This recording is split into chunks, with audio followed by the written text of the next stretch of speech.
অরূপ আমি জানি না আর জি কর কাণ্ডের প্রভাবে কি না, কিন্তু বাবা এখনও আজকেও পুলিশ গ্রেফতার, এবং বাবা যা বলেছিলেন, যাকে অভিযুক্ত বলেছিলেন, পুলিশ আলটিমেটলি তাকে গ্রেফতার করেছে, কিন্তু এখনও সেই বাবা ভরসা করছেন কিন্তু সিবিআইকে।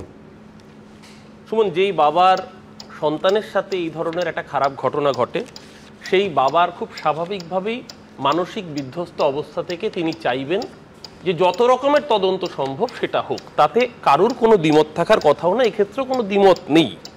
কিন্তু আমি আস্তে আস্তে প্রথমত আমি ন্যারেটিভগুলো যদি বিগত 5 দিন ধরে, সুমন, তার মধ্যে 3 দিন তোমারই ঘন্টাখানেক সঙ্গে সুমন হয়েছে।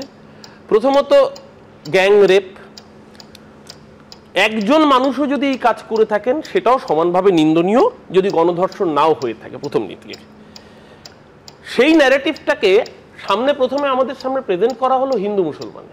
তুমি নিজেও বলেছো, আমিও আগের দিন তোমার সাথেই বলেছি, বেছে বেছে যাদের নামে অভিযোগ, একটি নির্দিষ্ট সম্প্রদায় বাদ দিয়ে আরেকটি সম্প্রদায়ের নাম এবং অফিসিয়াল বিজেপির পার্টির অ্যাকাউন্ট থেকে টুইট করা হলো।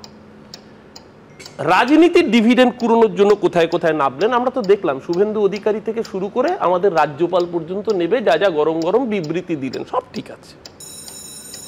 আজকে নির্যাতিতার বাবা যে স্টেটমেন্ট দিয়েছেন তোমরা দেখাবে কিছুক্ষণ পরে, কিন্তু আমরা মোটামুটি সকলেই জানি যে নির্যাতিতার বাবা তিনি মুখ্যমন্ত্রীর উপর উদ্দেশ্যে বলছেন যে মমতা বন্দ্যোপাধ্যায়কে কোটি কোটি প্রণাম, যদি আমি কিছু ভুল করে থাকি তাহলে ক্ষমা করে দেবেন, কোট আনকোট এটা বলেছেন। তো আপনাদের আনন্দবাজারে ইতিমধ্যে প্রকাশিত এটা বলেছেন, পাশাপাশি এটাও বলেছেন যে তার সোনার বাংলা তার সোনারই থাক, আমি মেয়েকে নিয়ে উড়িষ্যা চলে যাব। একদম তাই, এবার এক নিঃশ্বাসে দুটো কথাই বলেছে। এবার আমি যে উড়িষ্যায় যাব, সেই উড়িষ্যায় সপ্তাহে 10টি করে ধর্ষণের রেকর্ড নথিভুক্ত হচ্ছে।